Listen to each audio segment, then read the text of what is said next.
Racing. Why? The aforementioned RAF lads. Was there 3 or 4? There was probably half a dozen at the time. It started with one of them. We was at Snetterton, sat at Corum's, on the outside of Corum's Curve, near the bomb hole. Yes. And I've fallen off there. well, this is where the discussion started. Somebody came round Corum's, hit the bomb hole and launched himself into oblivion. It might be me. Well, it could well have been you. And one of the group said, you know what, I can do better than this bleeding lot. So that's always a disaster. Yeah, the gauntlet was laid down. Best you crack on then, boy. So he was one of the owners of a Yamaha YR5, and in the village of Coltishall was a guy by the name of John Milligan, who ran the British Formula Racing Club. So 3 miles down the road was a motorcycle racing club, and we got to know him, and he tuned the YR5 that my friend, and I'm still a very good friend with, John Hannaford, raced in the 500 production class, and he was racing against 500 Suzukis, Honda 504s, Kawasaki 500 triples, but racing on a 350, which was somewhat lighter than the rest, and he did very well on it. At that time you could put a full fairing race tank and seat on a production bike. That particular bike did 2 Manx Grand Prix. Wow. Did okay on that. So I mean that's why I have an affinity for that type of machine. The other lads, after he'd disproved that it could be done, decided they were going to have a go. They went down a slightly different route. 3 of them decided to race BSA Bantams, which was interesting to say the least. Another one decided he was going to race I think it was a 650 or 750 Triumph. Now, unfortunately for him, he completed his practice session in his first meeting, which again was at Snetterton. In his first race, he managed to collide with the bridge at the end of the straight, which was called Revit Straight at the time. Yeah, and that was the end of his career as far as racing was concerned, because he couldn't afford to put the bike back together. No, I think that's happened to a lot of people over the years. Yeah, but that's how I got into racing. But again, with the British Formula Racing Club, because I could never afford to race a bike, I couldn't afford to buy a race bike. I was asked by John Milligan if I would help the club in various ways, and dare I say it, I got into noise meter operating. Nasty man. But it was good. It was good. I ended up doing not just road racing. I did trials, motocross, speedway, enduro. It got me around the place. Kept me involved in bike racing. Me, as I say earlier, I got the Benelli 250. I built that as a race bike, and went to Cadwell, being my local track, and rode the Benelli round.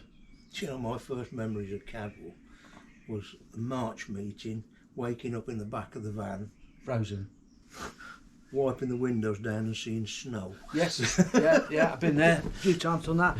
Yeah, no. So rode to Benelli quite a few times, and it had a habit of nipping up now and again. I think it was maybe more to do with oils and fuels in those days, and it wasn't. I mean, it was pretty much a road engine with a few bits slapped on it. There are some pictures around somewhere. I might be able to find one.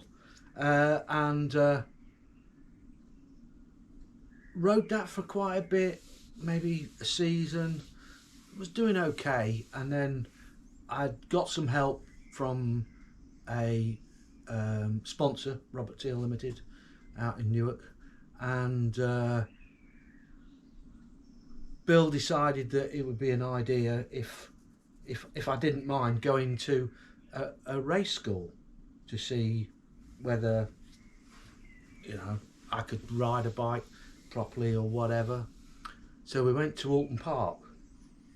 Oulton Park's not a good place to learn. No, it was. I'd never been there before, and they were 4 strokes, which I'd not really ridden 4 strokes. It'd all been 2 strokes, so that was new. They were 4-cylinder Hondas, and well, there might have been twins. I can't remember. And so off we goes to there. Gets there in the morning, does all the signing on, and then the heavens opened and it rained. As it does. As it does in that part of the world. And so I was on a bike I didn't know, a circuit that I had no idea where it was going, and it was wet on pretty much road tyres. You've repeated that since, haven't you? Oh yeah. Pembrey. Yes, I did. Not Pembrey, Anglesey. Anyway, so I go out on this bike, follow everybody around, which you do in the morning. Then in the afternoon, they sort of let us rip and have a go and see how you got on. And I think I broke about 2 or 3 motorbikes in that session. I kept coming in, jumping on a different one and going out again. And then they had a little chat about what you'd done and what you hadn't done. And then they had another session afterwards, which they said you could just go nuts if you liked. So I went out and rode as hard as I could, thinking that I got nothing to lose really. And after the sort of thing, they had a bit of a, not a prize giving, but they had a little bit of chat about everything. And I was quite lucky because I got the fastest lap of the day, and it all went brilliantly, really. So when we was coming home, Bill said to me, if you're going to pick a motorbike, what would you have? And I said, I'd love a 350 TZ. So I got a TZ 350A, which with drum brakes, and went from there. So I rode that for a couple of years, and that was fantastic. Then got that was the one that really hurt me. The gearbox seized going into the gooseneck, which is another story, and it sort of bounced. I slid along the track, then he decided that he really didn't like me and dropped on me. So basically the petrol tank landed on my head. Oh right. So knocked me fuel for thought. Yeah, fuel for thought. Knocked me out for 2 or 3 days, and broke bits and bobs and what have you. And then after that I got my TZ 350D. Ah.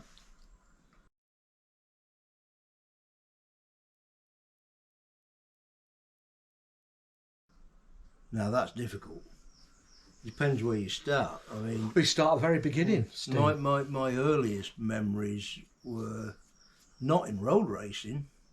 Was motocross, well, scrambling as it was called then, because it used to be on World of Sport quite often. Yeah, Saturday afternoon. Yeah, and a guy called Dave Bickers. He did, yeah. Was somebody I always looked to, and that was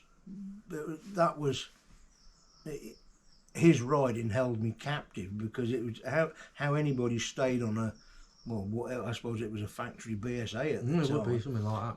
Riding through mud and God knows what else, and how the hell they did it, I've no idea. But I think when it comes to my favourite type of motorcycle racing, it's got to be road racing.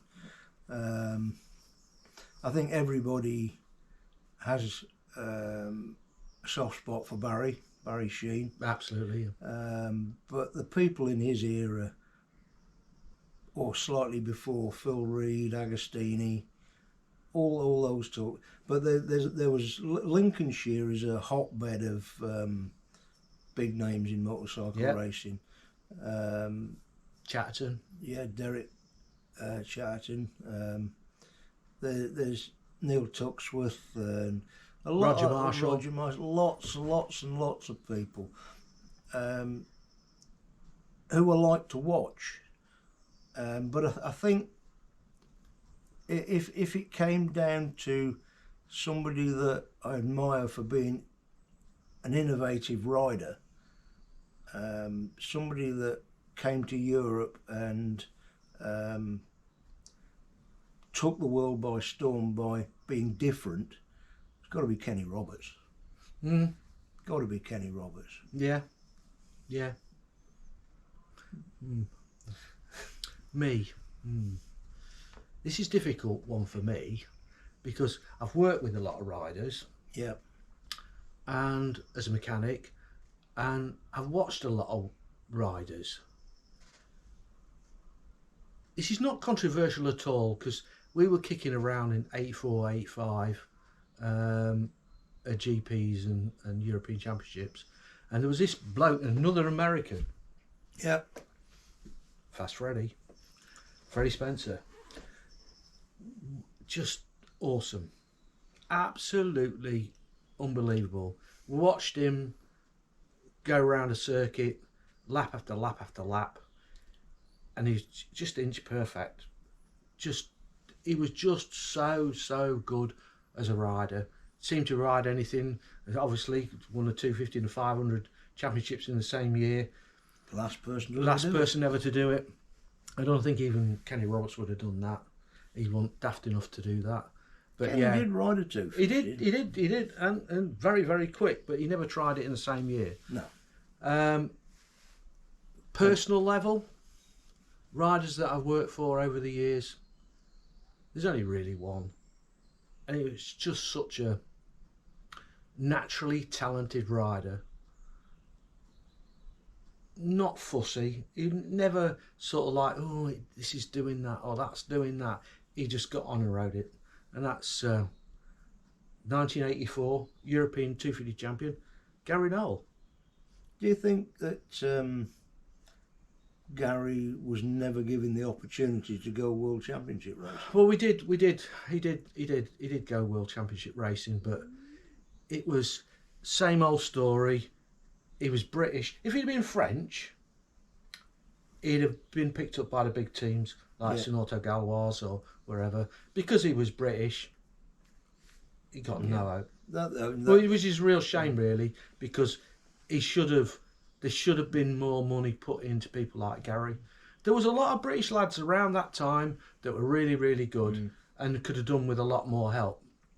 But I suppose he just missed out on the era of where the importers of Japanese motorcycles were given factory race bikes, which were the same as, if not fairly close to, proper stuff that the World Championships were being run. People like Keith Ewan and Simon Buckmaster and those were probably the last of the British riders that were given factory machines to race in domestic championships. We don't see that now. No. We see it in Spain. Yeah, but not. But then again, in Spain, motorcycle racing's their national sport. It's bigger than football. Yeah. So thank hoorah for that. But it's a discussion I had yesterday with the wife about.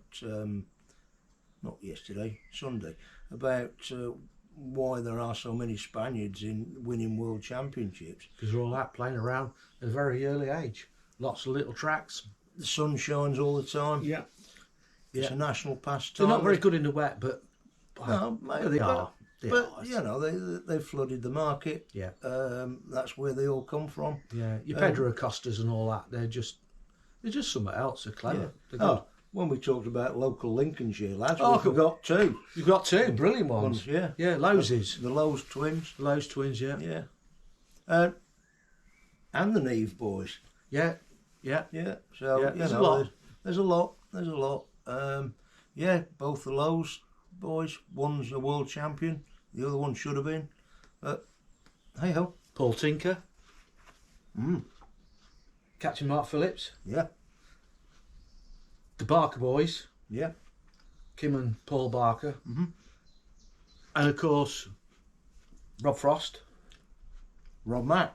Rob Mack. Oh, Scunthorpe. Is he a Lincolnshire? Ooh, very ooh. Well, We'll claim him. We'll take him.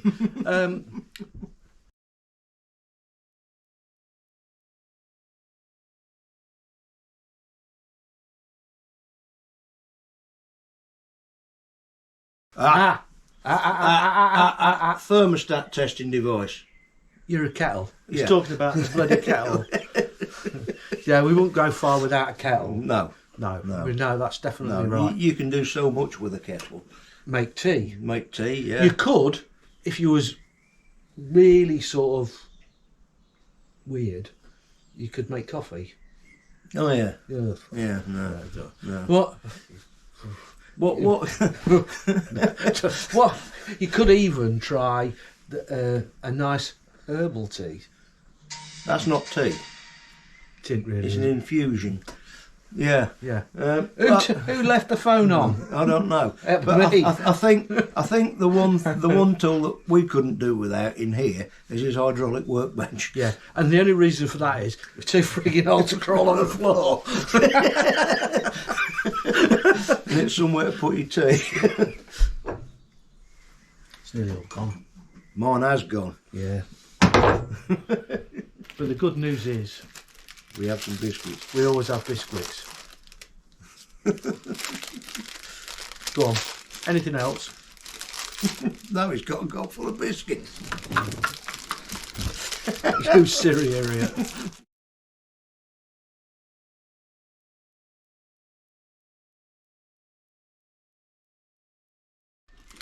No, easy for me.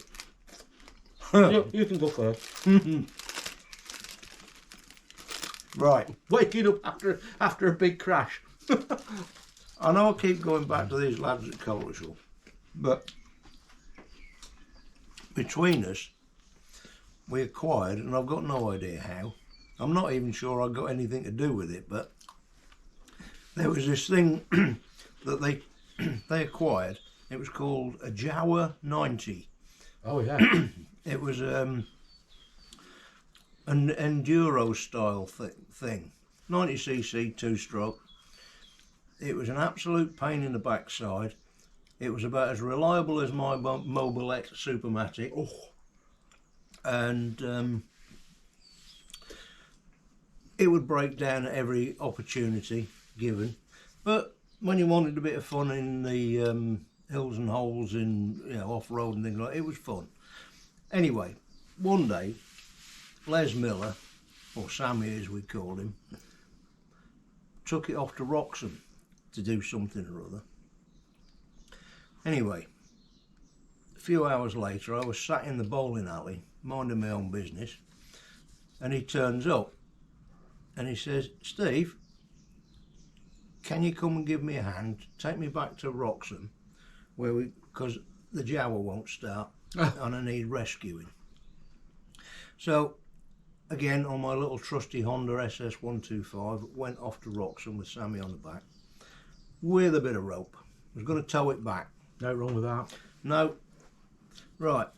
So I'd got a bit of rope tied to the rack on the back of the little Honda. Sammy had got good 20 yards behind me. Bit of rope, once round the handlebar. And holding it. I'm holding it. Unbeknown to me, Sammy decided to drop it into gear as we were rolling along, and the bloody thing fired up. He let go of the rope, but the rope didn't let go of the bike, and he came past me like I was stood still. And the sudden realisation that one of us was going to get hurt any minute now, he realised it before I did and bailed out. He ended up in the hedge. I came to a skidding halt, and Sammy was laid on the floor in the hedge. I lifted his visor up and he was laughing that much. He was nearly, I don't know, he was just laughing that much. Anyway, 2 yards away, little Jawa was going ding, ding, ding, ding, ding, ding, ding, ding, as it did. Picked it up and the bastard stalled.